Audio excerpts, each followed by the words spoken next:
Thank you, you guys. Hey, good morning, everybody. Good to see you. Really glad that we can be together. I'm Eric. If we haven't met, I get to serve as one of the pastors at South Mountain, and I am really glad for the time together today. We are starting a brand new series, so you are here on a wonderful weekend, and I'm just really excited to share this conversation because it's coming from a place of sort of deep transformation in me, and I'm excited to take you into all of that. Now, to begin, I want to start with a question that is probably so easy for you to answer, but was so hard for me to answer for about 35 years of my life. And here is that question. Is crying a good thing or a bad thing? Is crying a good thing or a bad thing? I get it. There are happy tears, there are sad tears, but what is your initial response to this question? Is it a good thing or a bad thing? I went about 10 years of my life without crying. I think I should be in the Guinness Book of World Records for that. I went 10 years. So you're like, 10 years, Eric, try 30 years, Maybe that's you, I'm not sure.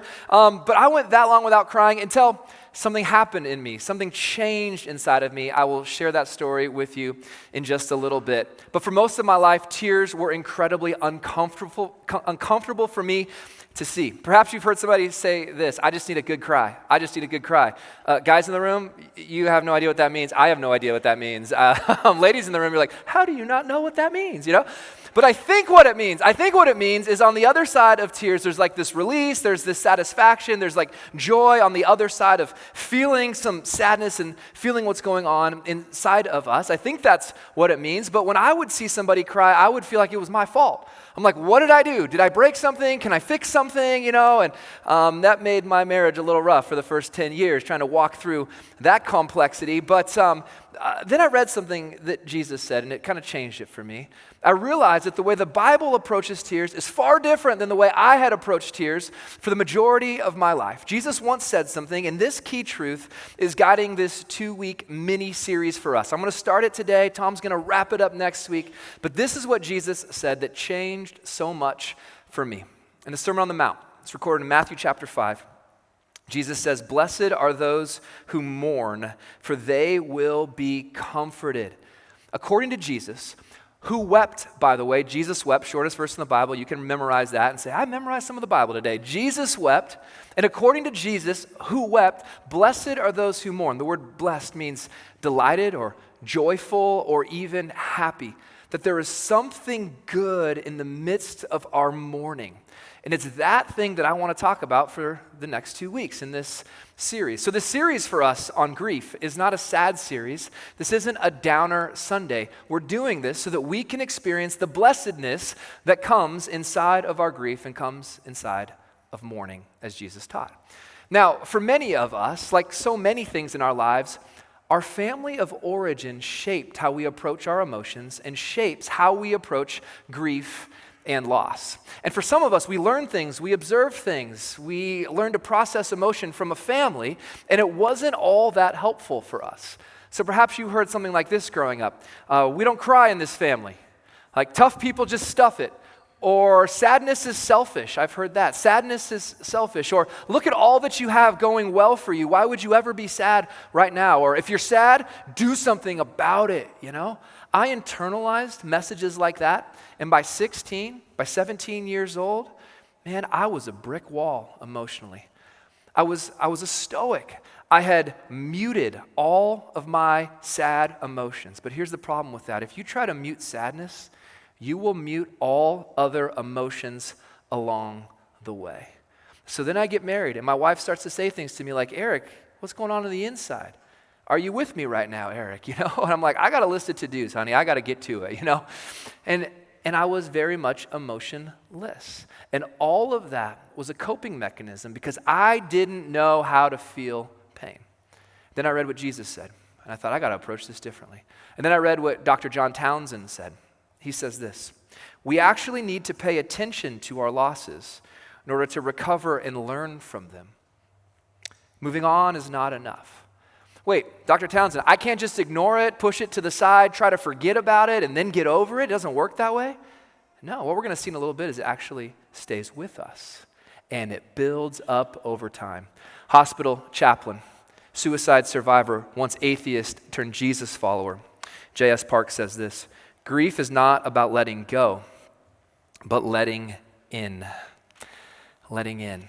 letting God in, letting others in. So grieving is saying goodbye to something. Grieving is saying goodbye to something we value, something that we love. And grief is the pain that almost like solves all other pains. It's like the supreme emotion that we must be capable of addressing. And the good news is there is one book in the Bible dedicated solely to this.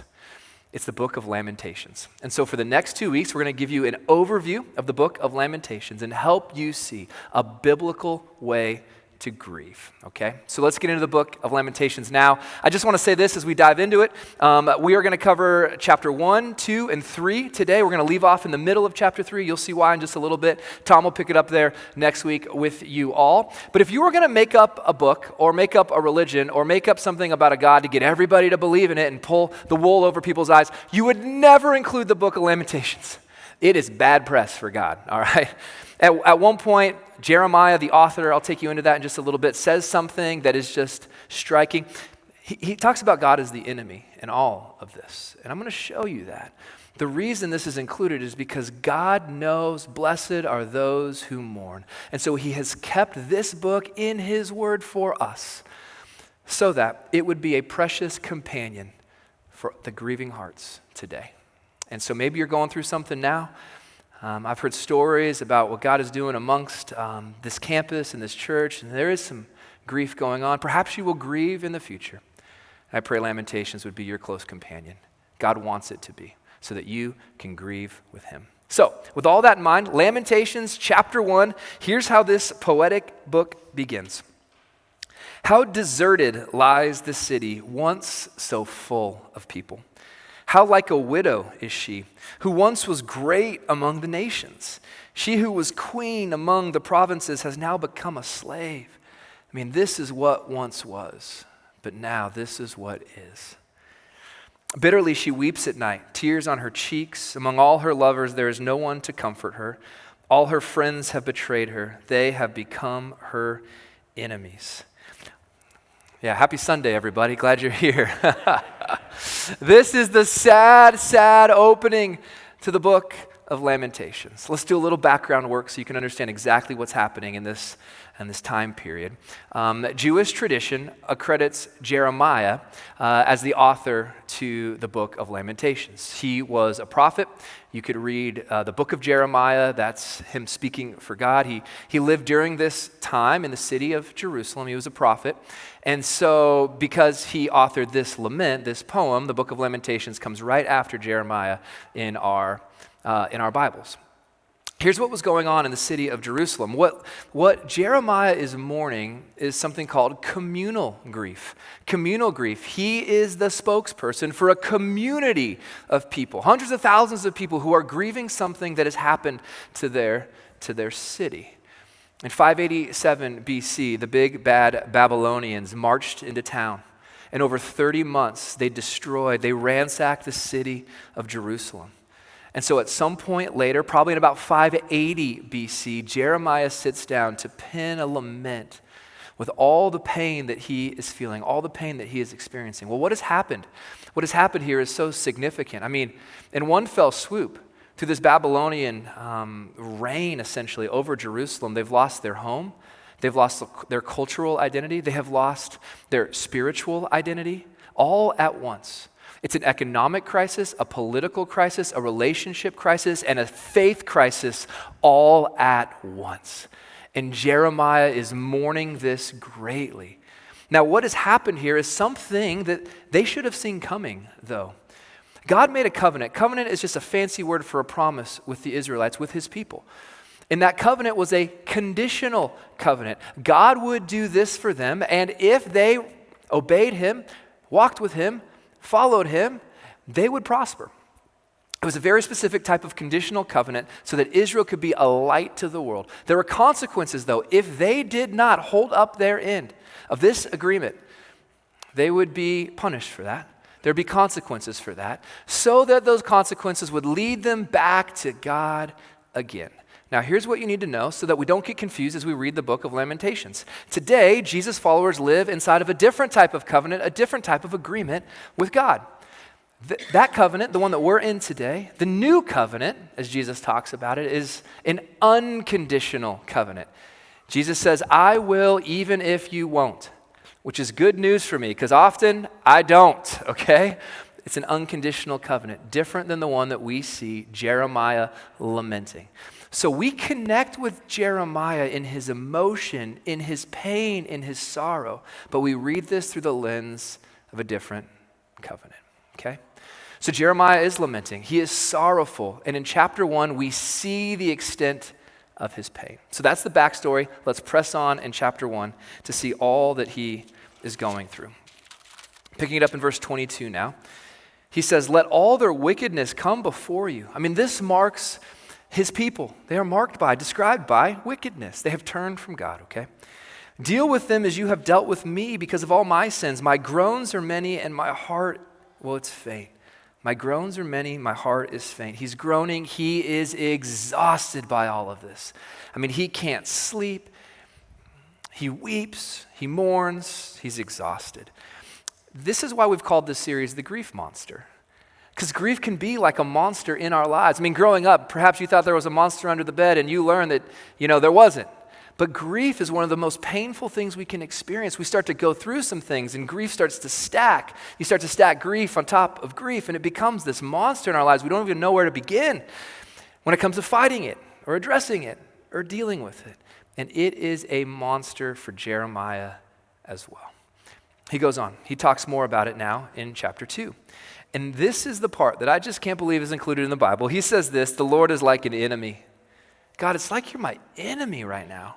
He has swallowed up Israel. He has swallowed up all her palaces, destroyed her strongholds. He has multiplied mourning and lamentation for daughter Judah. Often Jerusalem, which was in the southern kingdom, by the way, is described with other phrases like Zion or like Judah. And it's described in feminine language, kind of like how people name their boats feminine names. Jerusalem is talked of in that way as well. And so Jeremiah, he's mourning, and we see the extent of it here. And he goes so far as to say, God, it's like you're my enemy, which I'm surprised God kept in the Bible for us. But if you've ever been angry with God, ever frustrated, ever felt like God was your enemy or against you, Jeremiah felt it first.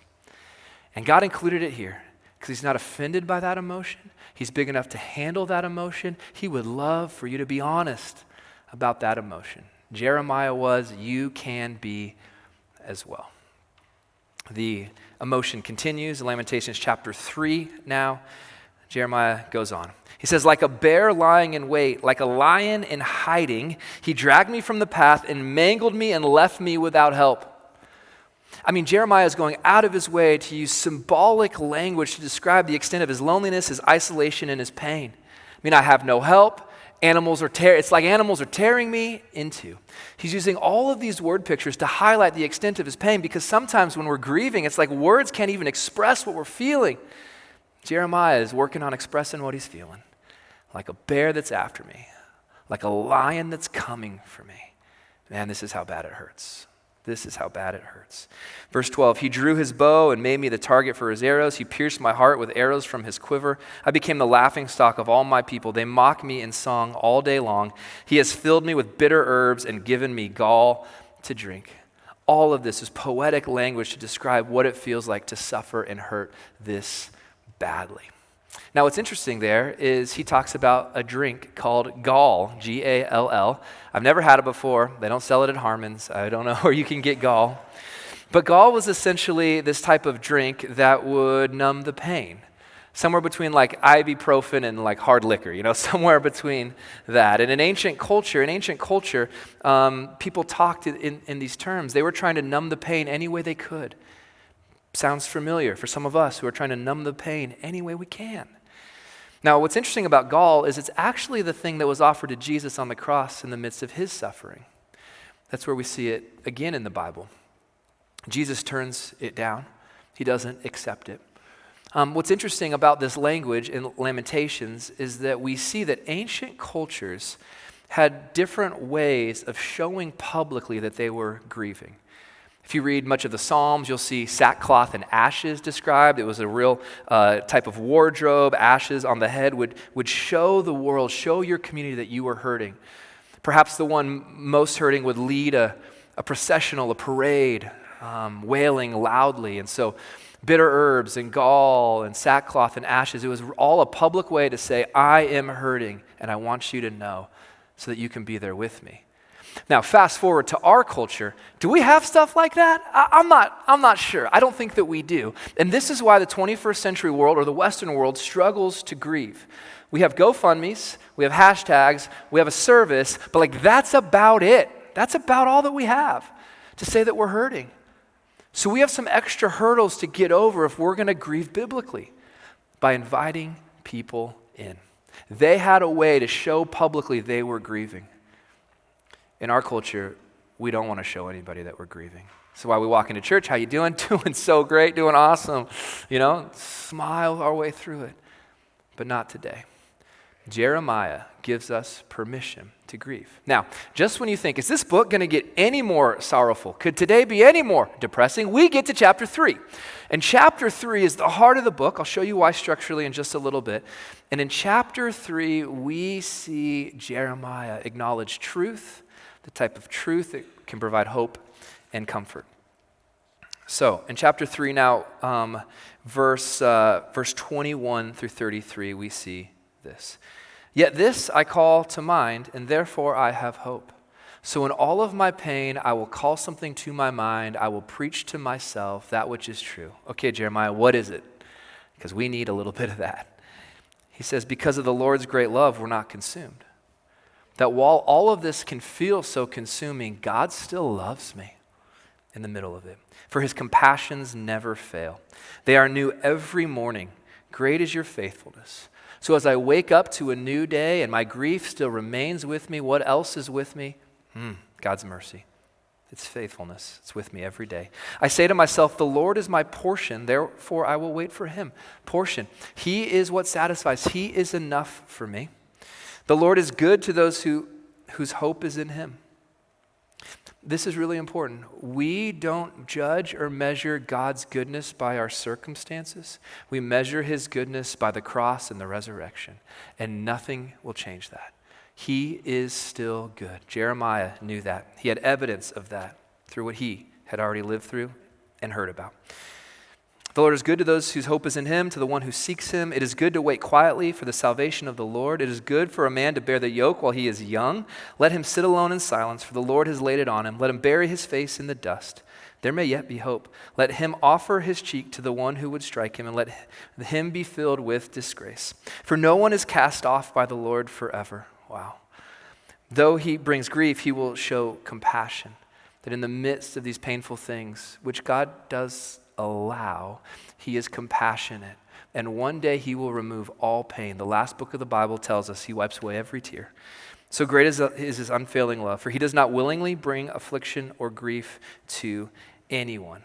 This is an incredible section. Now, before I break this down and begin to apply it, I want to nerd out theologically a little bit. I saw someone with a t-shirt on in the lobby earlier. It said Bible nerd. This is the Bible nerd moment in the sermon. Yeah, this is the Bible nerd moment in the sermon, if that's okay. The book of Lamentations is structured in such a cool way that we wouldn't really pick up on. It's structured in a certain way in the Hebrew language that in English we don't see, but I want to share with you this structure because it really highlights what's going on in this book. Two pieces to the literature structure that are so fascinating. The first is that this is structured in a way, and that way is called a chiasm. Chiasm, okay?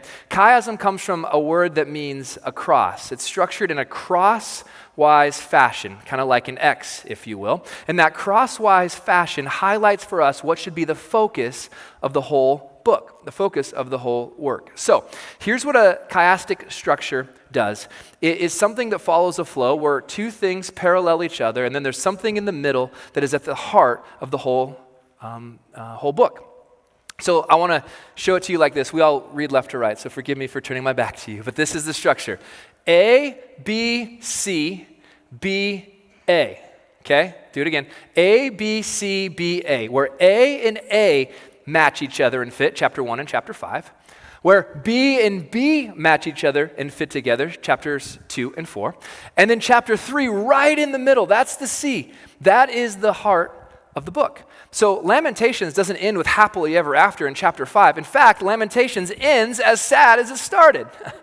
It does, but right in the middle is the hope. Why is that? Well, in a chiastic structure, it's the middle that tells us what this whole thing is about. How cool is that? But we're not done yet.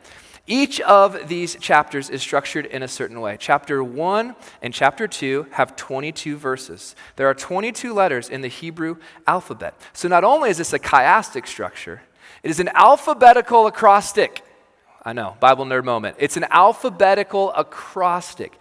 It starts with Aleph and then Bet. These are Hebrew letters, okay? And works all the way through. Chapter 1, 22 verses. Chapter 2, 22 verses. Chapter 3, 66 verses, a repetition of it 3 times. Chapter 4, 22 verses. Chapter 5, 22 verses. What's up with all that? Well, in a day and age where you couldn't just screenshot something and carry it with you, or copy and paste something and put it somewhere else so you could remember it, a chiastic structure helped an auditory culture remember what was at the heart of the whole thing. It's the chiastic structure that shows us what Lamentations is all about, and it helps us follow along if we knew the Hebrew alphabet, all right? Sometimes on Mother's Day, my kids give my wife an acrostic alphabet card. It's the very same concept. Why does all of this matter? If I lost you, you can tune back in here. This is reflecting to us something about grief and loss and pain. It starts with pain. But in the midst of our pain, we're reminded of that which is true. It brings hope and comfort. But it doesn't end there. It kind of goes back out into our pain, doesn't it? So we start with pain, into hope and comfort, and then back into the pain with the hope and comfort. That is the structure to the book of Lamentations. And as I've walked with people in grief and experienced my own, I've noticed that too. That pain drives me into the truth and the hope of the gospel. And then with that truth, I just go right back into my pain again. And that is the structure of the book of Lamentations. Now, in this section, Jeremiah reminds us of some incredible truth. God cares. His love is unfailing. Every day you can experience his comfort. God does not cause our pain, but he does allow pain. And someday he will redeem all pain and wipe every tear away. He reminds us that God is good. Why would this book be in the middle of our Bible? Why would this be here? Matthew chapter 5. Because blessed are those who mourn, for they will be comforted. Grieving is saying goodbye to something valuable. It's saying goodbye to something that we don't have anymore. It's experiencing loss. And here's the thing. We don't have a choice whether we'll experience pain or not in this life. We all will. But we do have a choice in how we will grieve. So here's my question for us as we turn to application. What do you need to grieve today? Is there something that you need to grieve today? I would guess that for most of us in this room, something has happened in the recent past or the distant past that we haven't actually acknowledged or grieved. And today, if Jeremiah were here, he would invite us to do just that. So what do you need to grieve today? Now, I recently learned this. I thought this was pretty interesting. I'm not an expert in this field, but this is a pretty simple concept. I think I can break it down. Your brain has 2 parts to it. Your brain has 2 parts to it. And if you're a computer person, I'll use those types of terms. There's the processor portion of your brain, and there's the storage, the memory portion of your brain, okay? And I think it's like in the front and the back, something like that. Maybe it's left and right. I'm not quite sure. But there's a present thinker, something that processes all that's happening in the moment. And then there's the memory, the storage bank of your brain, if you will. And there's a neurohighway. There's a highway between those 2 things. And neurotransmitters, they're sending signals from the present thinker back into the memory bank. This is how the brain functions and how it stays healthy. It's so cool. This is how God made our brains. It's amazing. But here's what can happen when we experience grief. When we experience grief and we don't process it, it jams up the highway. Like I-15 getting into St. George, you guys. It will jam up the highway in our brain, okay? And when that happens, when we have unprocessed grief, it just crashes together in our brains. People who study brains, they tell us this is where so much dysfunction comes from. We have dysfunction. It affects our energy. It affects our ability to focus and pay attention. All right? It affects all other emotions because inside of our brain, when we have unprocessed grief, our brain doesn't function as God designed it to function. We must grieve. And when we do, we take those painful memories and we walk them over to the storage portion of our brain. And it still hurts, guys. But it's not keeping us stuck. It's not keeping us stuck. Lisa TerKeurst is a fantastic author. I think we've done studies from her books here at SMCC. And she recently said this, so helpful. Feeling the pain is the first step toward healing the pain. The longer we avoid the feeling, the more we delay our healing. We can numb it, ignore it, or pretend it doesn't exist, but all of those options lead to an eventual breakdown, a traffic jam of your neural highway. Leads to a breakdown, not a breakthrough. So if we're putting this all together, here's what we see. The Bible tells us to grieve. Jeremiah tells us to grieve.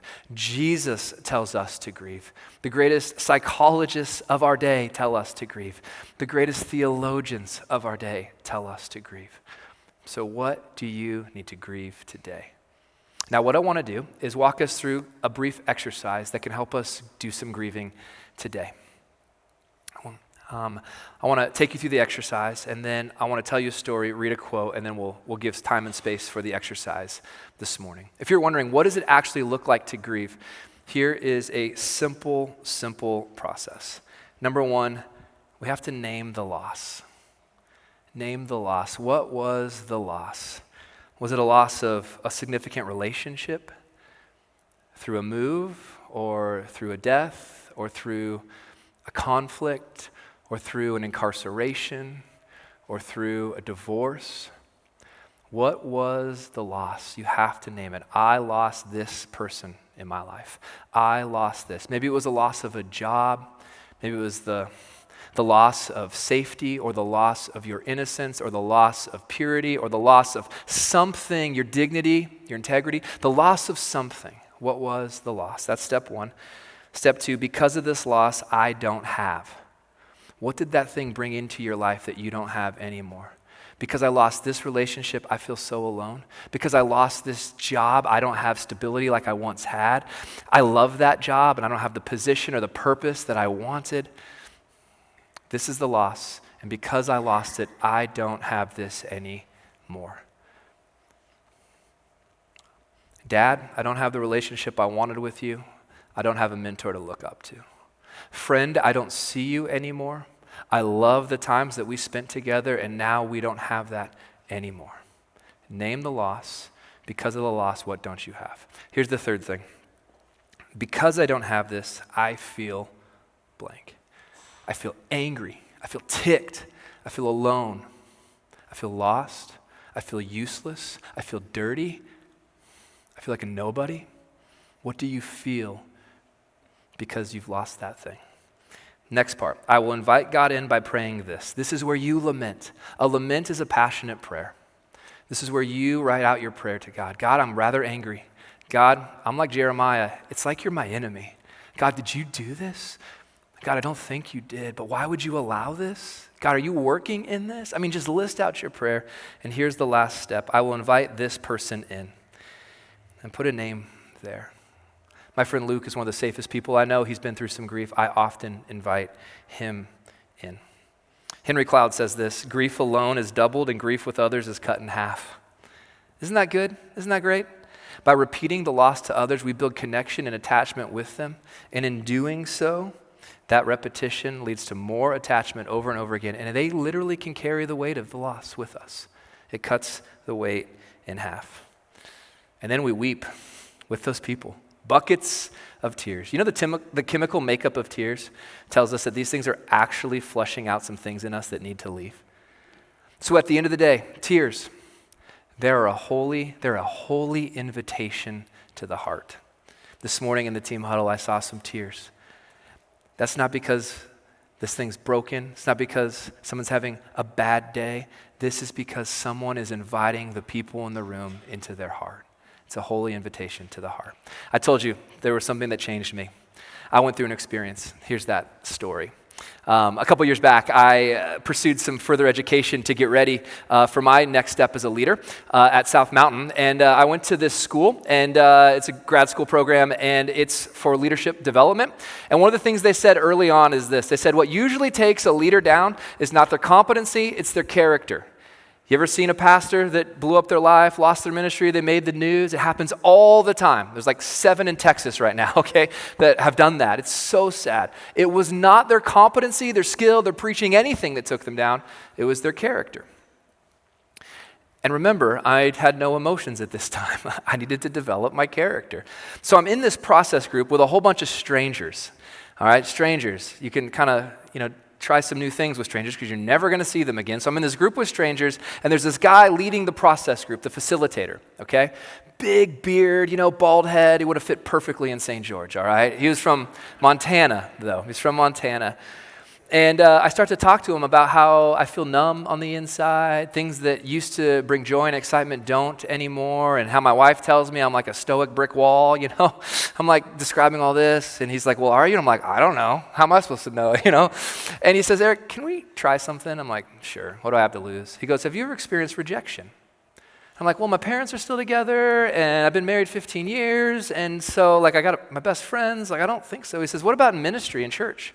Do you experience rejection? I'm like, yeah. He says, tell me more. I said, well, there's been people that have been a part of our church community, part of my life, on the team, that I loved working with, I loved serving with, who said they would never leave. And then they walked away. And then I didn't say the thing they wanted me to say, and they walked away. And then I said the thing they didn't want me to say, and they walked away. Or they just moved, or they just, for whatever reason. I've experienced loss of some of my closest friendships inside of my church, our church. And he goes, okay, can we try something? I said, sure. He said, would you give a name of someone who's walked away to someone on this call?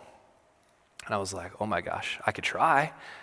I'm like, okay, you're Scott, and you're Alexis, and you're Ethan, and you're Ashley, and there's a couple others. And he goes, now would you go ahead and tell them what they meant to you, and tell them what you've never told them about them departing? And when he said that, and I started to think about it, instantly my chin started to quiver. Remember, I had gone 10 years without crying, Guinness Book of World Records guy, I'm like, I can't stop this. What's happening to me? I don't get this. And I started to lay into it. Ethan, you said you were going to be here for the long haul. I love serving with you, man. You packed up and you left when I needed you the most in ministry. It was so hard without you. I miss you. And the floodgates just open up. And I go through all that with Scott and Alexis and Ashley. You guys, it was about 20 minutes of me experiencing my own emotion in a way I never had before. I get off the call, I go down the stairs, and my wife's like, you never cry in front of me, and you're crying in front of strangers. And I was like, oh boy, okay. So we had to work through that. But that was the mismatching experience where God woke my emotions up again. Do you know why? Because I had unprocessed grief jamming up the neuro highway in my brain. I needed to lament. Because blessed are those who mourn, says Jesus. He comforted me. The people on the call comforted me. I have not been the same since. Now I cry and inside out too, I just always crying these days.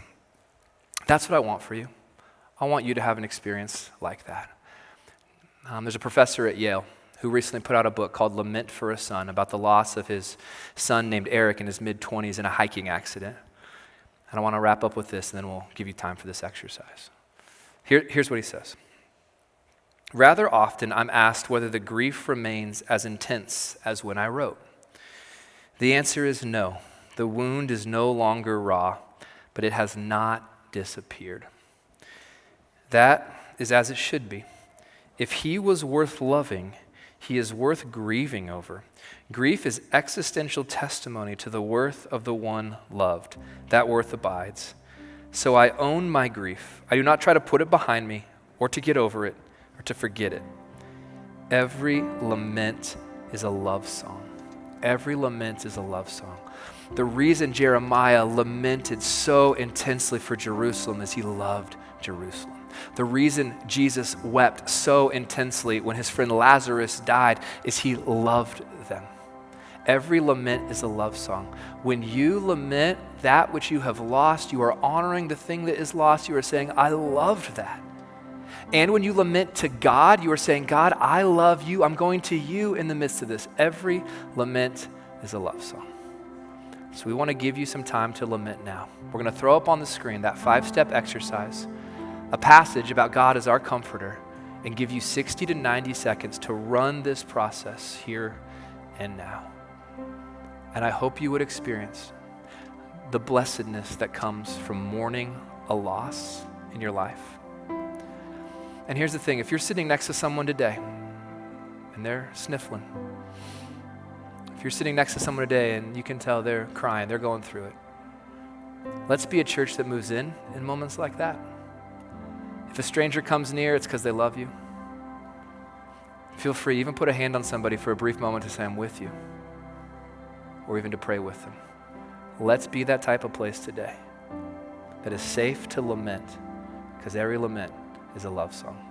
Take a bit of time now and do some grieving.